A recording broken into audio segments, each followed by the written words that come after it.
Welcome back to the page. For those that have not been here, my name is Kendrick. Like the last video, we're just going to dive right into today's topic. So I had a tweet that I put out, and this I think it was a couple weeks ago. So I'm going to read the tweet and then we'll get into it. So I've got it up here on my computer. And the tweet reads, "Things that can happen when you do the inner work and show up for yourself. Number 1, you are comfortable being alone with yourself and your thoughts. Number 2, you no longer need external validation to feel worthy.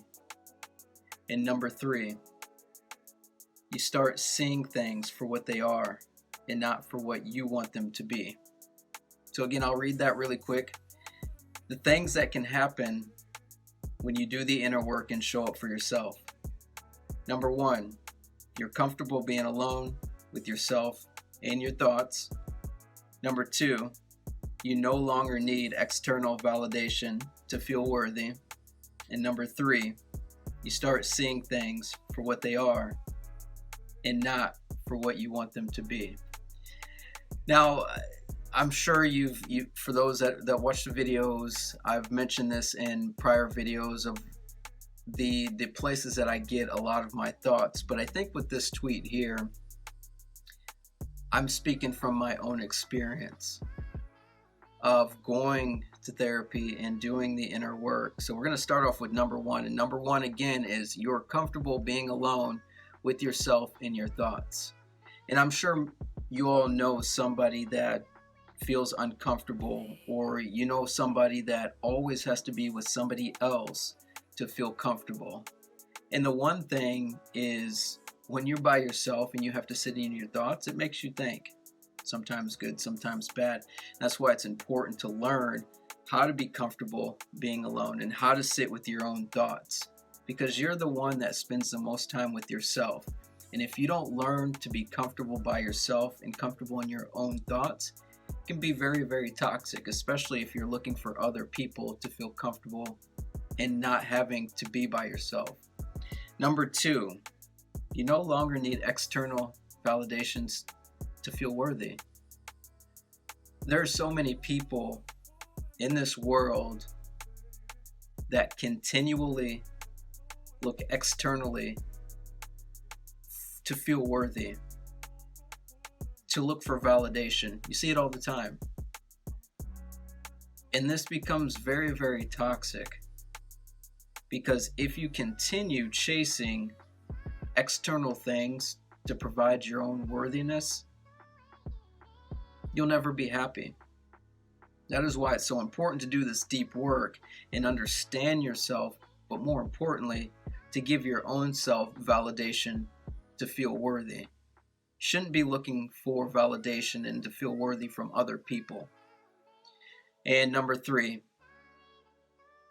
you start seeing things for what they are and not for what you want them to be. Now this one here, and I can attest to this, I've been through this, where I would project my own feelings on a certain situation or a certain person, and I wanted things to go the way that I had them played out in my head. And I found that always sent me down this rabbit hole of just not feeling comfortable and not liking in the spaces that I was in, because I was projecting my feelings instead of just allowing things to be.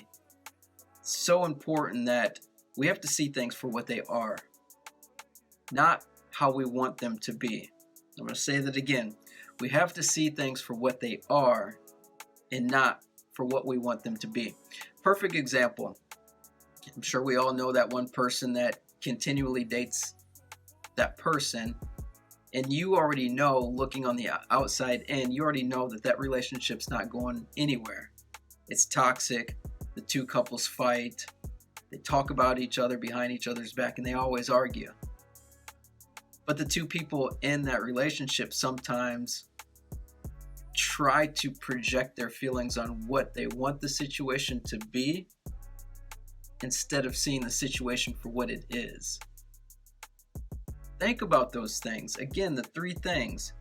Things that you start happening when you do the inner work and you show up for yourself. Replay these again. Number 1, you're comfortable being alone with yourself and with your thoughts. Number 2, you no longer need external validation to feel worthy. And number 3, you start seeing things for what they are and not for what you want them to be. Think on those things. Have you done deep enough work on yourself to be comfortable in your own thoughts, to be by yourself? Have you done enough inner work to validate your own self instead of looking for other people to validate you? Have you done enough inner work to see situations for what they are instead of projecting on what you want the situation to be? These are questions you have to think about, because until you do the deep work, you cannot truly tap into who you are and what you'll become. Think on that. Like I say in every video, let that marinate. Until next time, I'm out.